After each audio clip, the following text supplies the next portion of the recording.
Assalamualaikum warahmatullahi wabarakatuh. Perkenalkan, nama saya Ezra Nur Ali Fajeni dari kelas 03 SAKP 010 dengan NIM 2010111276. Di sini saya ingin mempresentasikan materi pertumbuhan ekonomi dan perubahan struktur ekonomi. Tugas video kedua dari mata kuliah Perekonomian Indonesia. Yang pertama ada konsep pertumbuhan ekonomi. Apa sih itu pertumbuhan ekonomi?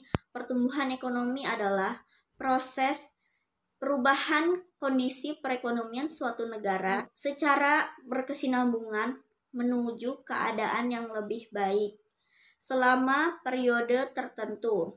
Pertumbuhan ekonomi dapat juga diartikan sebagai proses kenaikan kapasitas produksi suatu perekonomian yang diwujudkan dalam bentuk kenaikan pendapatan nasional. Selanjutnya ada teori pertumbuhan ekonomi. Teori pertumbuhan ekonomi dibangun berdasarkan pengalaman empiris, sehingga teori dapat dijadikan sebagai dasar untuk memprediksi dan membuat suatu kebijakan. Terdapat beberapa teori yang mengungkapkan tentang konsep pertumbuhan ekonomi. Secara umum, teori tersebut adalah sebagai berikut. Pertama, teori pertumbuhan ekonomi historis. Ada dari Werner Sombart tahun 1863 sampai 1947. Menurut Werner Sombart, pertumbuhan ekonomi suatu bangsa dapat dibagi menjadi 3 tingkatan. Pertama, masa perekonomian tertutup. Masa perekonomian tertutup memiliki ciri-ciri yaitu A. Kegiatan manusia untuk memenuhi kebutuhan sendiri. B. Setiap individu sebagai produsen sekaligus sebagai konsumen. C. Belum ada pertukaran barang dan jasa. Yang kedua ada masa kerajinan dan pertukangan. Pada masa ini memiliki ciri-ciri yaitu A. Meningkatnya kebutuhan manusia. B. Adanya pembagian tugas sesuai dengan keahlian. C. Timbulnya pertukaran barang dan jasa. D. Pertukaran belum didasari profit motif. Yang ketiga ada masa kapitalis. Pada masa ini muncul kaum pemilik modal atau kapitalis. Dalam menjalankan usahanya, kaum kapitalis memerlukan para pekerja atau kaum buruh. Produksi yang dilakukan tidak hanya sekedar memenuhi kebutuhannya, tetapi sudah bertujuan mencari laba. Yang kedua ada dari Friedrich List tahun 1789 sampai 1846. Menurut Friedrich List, pertumbuhan ekonomi suatu bangsa dapat dibagi menjadi 4 tahap sebagai berikut. Yang pertama, masa berburu dan pengembaraan. Yang kedua, masa beternak dan bertani. Ketiga, masa bertani dan kerajinan. Yang keempat, masa kerajinan, industri perdagangan. Yang selanjutnya ada dari Karl Bacher tahun 1847 sampai 1930. Menurut Karl Bacher, pertumbuhan ekonomi suatu bangsa dapat dibedakan menjadi 4 tingkatan sebagai berikut. Pertama, masa rumah tangga tertutup. Kedua, rumah tangga kota. Ketiga, rumah tangga bangsa. Keempat, rumah tangga dunia. Selanjutnya ada dari Walt Whitman Rostow tahun 1916 sampai 1979. W.W. Rostow mengungkapkan teori pertumbuhan ekonomi dibagi menjadi 5, yaitu yang pertama ada masyarakat tradisional atau the traditional society, memiliki ciri-ciri sebagai berikut. A. Merupakan masyarakat yang mempunyai struktur perkembangan dalam fungsi-fungsi produksi yang terbatas. Yang B. Belum ada ilmu pengetahuan dan teknologi modern. Yang C. Terdapat suatu batas tingkat output per kapita yang dapat dicapai. Yang kedua ada masyarakat prakondisi untuk periode lepas landas atau the precondition for take off, memiliki ciri-ciri sebagai berikut. A. Merupakan tingkat pertumbuhan ekonomi di mana masyarakat sedang berada dalam proses transisi. Yang B, sudah mulai penerapan ilmu pengetahuan modern ke dalam fungsi-fungsi produksi baru, baik di bidang pertanian maupun di bidang industri. Ketiga, ada periode lepas landas atau the take off. Memiliki ciri-ciri sebagai berikut. A, merupakan interval waktu yang diperlukan untuk mendobrak penghalang-penghalang pada pertumbuhan yang berkelanjutan. Yang B, kekuatan-kekuatan yang dapat mendorong pertumbuhan ekonomi diperluas. C, tingkat investasi yang efektif dan tingkat produksi dapat meningkat.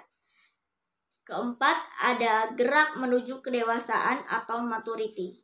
Memiliki ciri-ciri yaitu A, merupakan perkembangan terus-menerus di mana perekonomian tumbuh secara teratur serta lapangan usaha bertambah dan penerapan teknologi modern. B, investasi efektif serta tabungan meningkat dari 10% hingga 20% dari pendapatan nasional, dan investasi ini berlangsung secara cepat. C, output dapat melampaui pertambahan jumlah penduduk. Yang kelima, ada tingkat konsumsi tinggi atau high mass consumption. Memiliki ciri-ciri sebagai berikut. A, sektor-sektor industri merupakan sektor yang memimpin atau leading sektor, bergerak ke arah produksi barang-barang konsumsi, tahan lama, dan jasa-jasa. B, pendapatan real per kapita selalu meningkat sehingga sebagian besar masyarakat mencapai tingkat konsumsi yang melampaui kebutuhan bahan pangan dasar, sandang, dan pangan. C, kesempatan kerja penuh sehingga pendapatan nasional tinggi. Kedua, ada teori klasik dan neoklasik. Pertama, ada teori klasik Adam Smith. Teori Adam Smith beranggapan bahwa pertumbuhan ekonomi sebenarnya bertumpu pada adanya pertambahan penduduk. Dengan adanya pertambahan penduduk, maka akan terdapat pertambahan output atau hasil.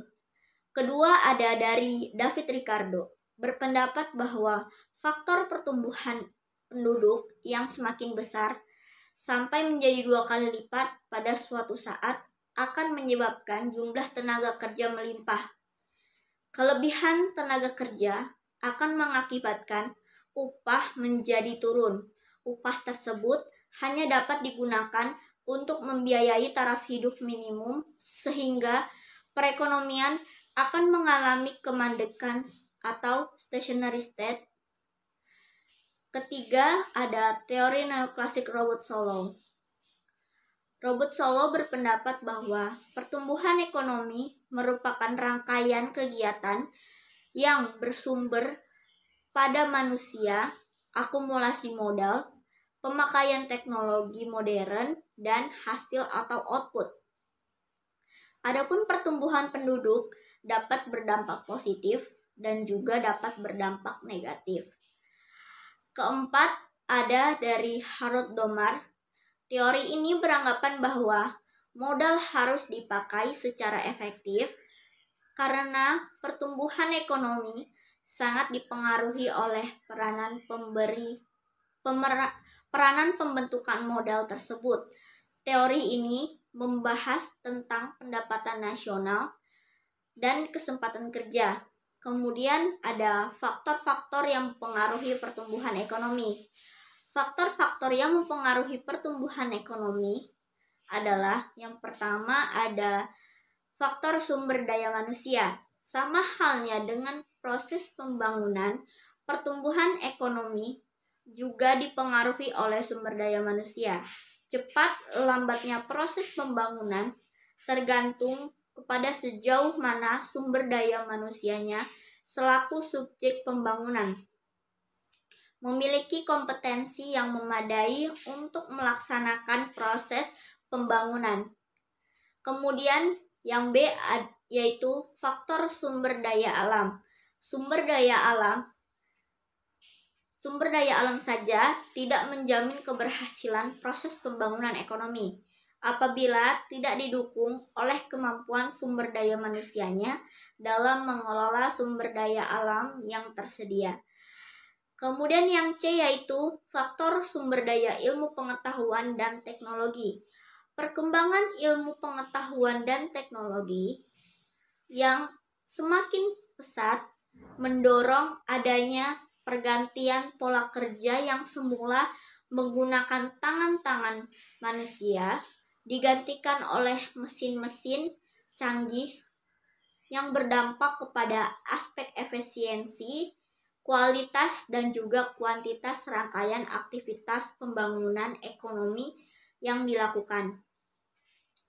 Selanjutnya yang D yaitu faktor budaya.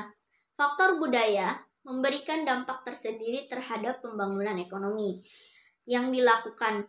Faktor ini dapat berfungsi sebagai pembangkit, tetapi dapat juga menjadi penghambat pembangunan perekonomian. Budaya yang dapat mendorong pembangunan diantaranya yaitu sikap kerja keras dan kerja cerdas, jujur, ulet, dan sebagainya. Adapun budaya yang menghambat proses pembangunan diantaranya sikap anarkis, egois, boros, KKN, dan sebagainya. Kemudian yang E yaitu faktor sumber daya modal. Sumber daya modal dibutuhkan manusia untuk mengolah sumber daya alam dan meningkatkan kualitas iptek. Selanjutnya ada perhitungan pendapatan nasional. Perhitungan pendapatan nasional yaitu NI-Y. Cara perhitungan pendapatan nasional yaitu rumus GNP sama dengan GDP plus F, NNP sama dengan GNP min D, NI sama dengan NNP min NIT sama dengan dalam kurung GDP plus F tutup kurung min D min NIT, NI sama dengan GDP plus F min D min NIT. Selanjutnya ada konsep perubahan struktur ekonomi. Di dalamnya ada faktor yang mempengaruhi terjadinya perubahan struktur ekonomi. Antara lain adalah yang pertama, produktivitas tenaga kerja per sektor secara keseluruhan. Yang kedua, adanya modernisasi dalam proses peningkatan nilai tambah dari bahan baku, barang setengah jadi dan barang jadi. Ketiga, kreativitas dan penerapan teknologi yang disertai kemampuan untuk memperluas pasar produk atau jasa yang dihasilkan. Keempat, kebijakan pemerintah yang mendorong pertumbuhan dan pengembangan sektor dan komoditi unggulan.